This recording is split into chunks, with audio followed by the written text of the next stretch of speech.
Alright guys, what is up? This is Expect Me. I'm back with another banging video. Glad to be able to, get out there, get these Hot Wheels videos out there, show you guys my collection and share it with you guys. It's been super dope so far.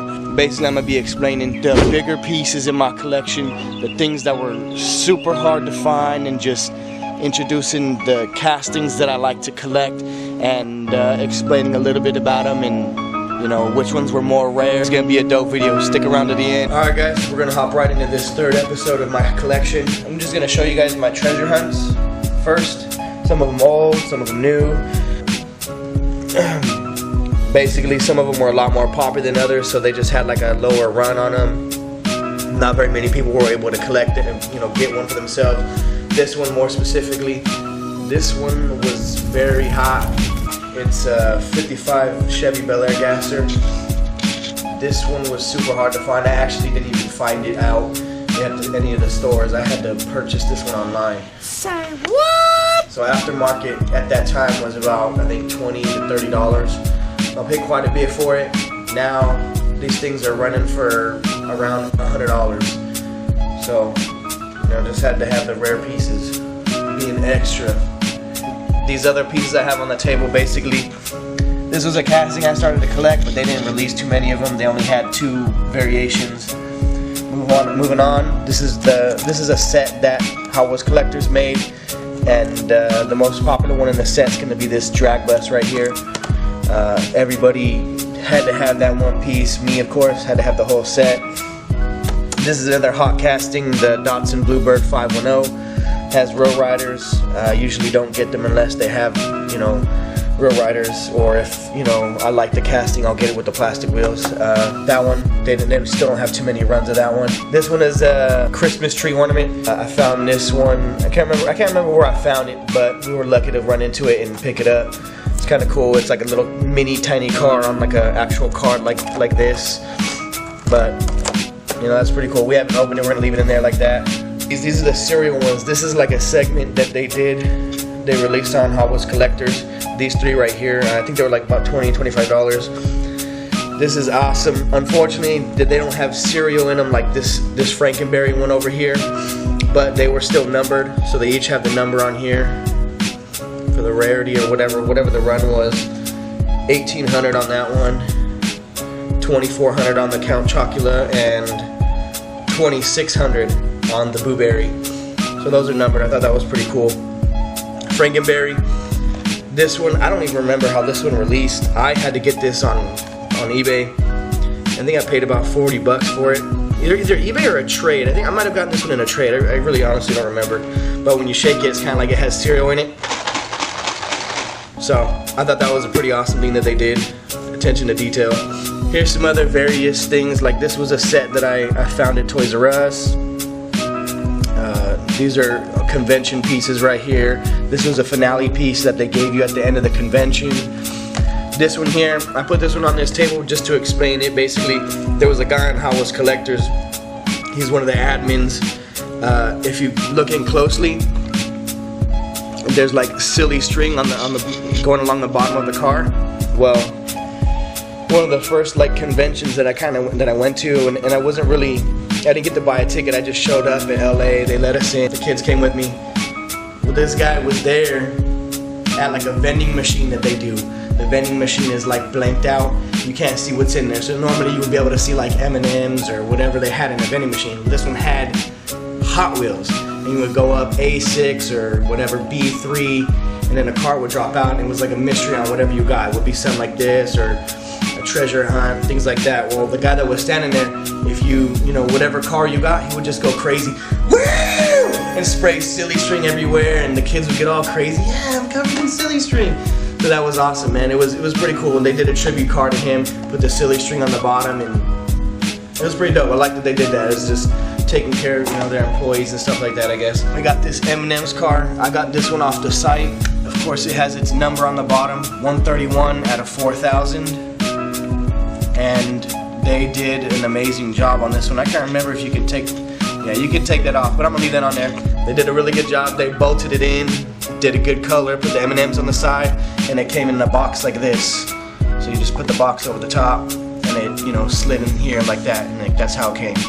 So So that's pretty sick, you know, another attention to detail thing that they did.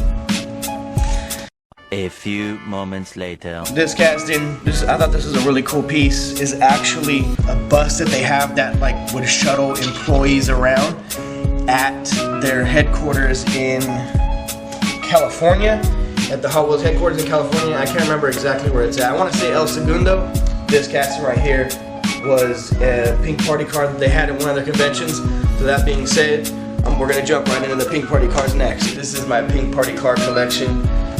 These are pretty sick. You know, I got these from the conventions that I went to, as I said previously. The way they did it is they put them all in little baggies like this originally, and then they started, as conventions went along, putting them in card backs like this. So I think this is how they're currently doing them now, as of like maybe yet last year or the year before. The castings that I collect or started collecting, some of them, you know, they didn't make too many of. So these are the Cabin Fever, and this is another segment that Hot Wheels did on their website, is they would make Christmas cars, so that's why it has this like wreath on there. Then here's another small section of cars that I collected. They didn't make too many of these. This is the 70 Dodge Power Wagon. This is that's a pink party car, convention car, and then just different colors of different segments that they made. Moving over to the 55 Chevy Bel Air Gasser. These were ones from the site. This was just a car from a segment you can find at the stores. And these two right here, people go crazy over pink cars. I don't know why, but as soon as this one came out of Hot Wheels Collectors, it just blew up all over eBay and everything. So I got two of these. These ones are numbered 412 out of 4,000 and 876 out of 4,000. I was going to try and trade one of those, but I'm going to actually keep both of them. Next one, this is the Texas Drive-In. This truck is pretty sick. It's kind of like a Ford. I think on a couple of them on the back of the tailgate it has a Ford written on it. So the classics, as I explained it before, they would have like a regular version with plastic wheels and a chase version which had a foil piece up here that had real wide tires. So there was different color variations that they had: the blue, the green, and then the copper. And in the copper they did 3 different wheels. So they had this kind of wheel, that wheel, and then of course the Roll Riders for the chase piece. Getting into the other Texas Drive-Ins, they had one for a Mexico convention I did not attend. I got this one in a trade. It was signed. This is a Troy Lee one. I don't know if you guys are familiar with Troy Lee, but he does a lot of like motocross and just different sports things. So here's another one from a convention. These two are from the site.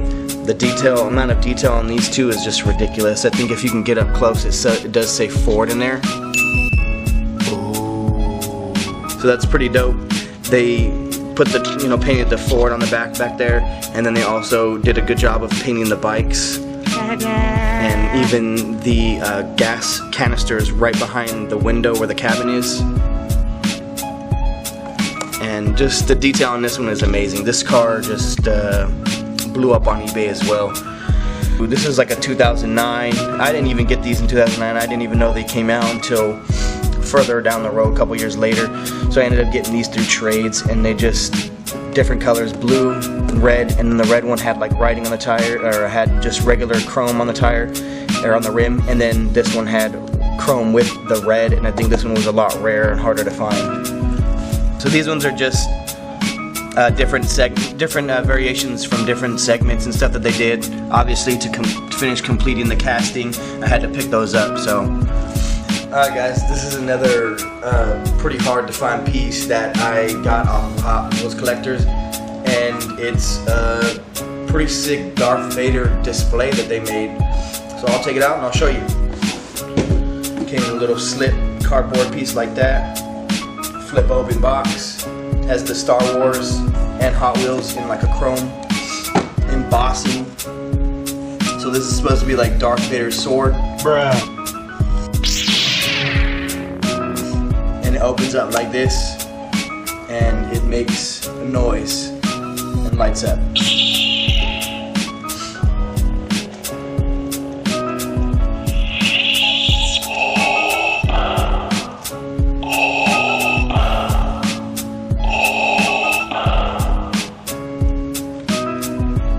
Comes with Row Riders as well. This piece it's super sick, man. I'm glad they did something like this. Now that I've showed you this piece, that's gonna be the end of the video. You guys can catch me on the next video. We still have maybe about another 1 to 2 videos, so hopefully you guys are enjoying this series, and we'll see you on the next one. Just don't forget to like, subscribe, and comment down below. Comment, guys. Comment. Alright? See you guys in the next one. Peace!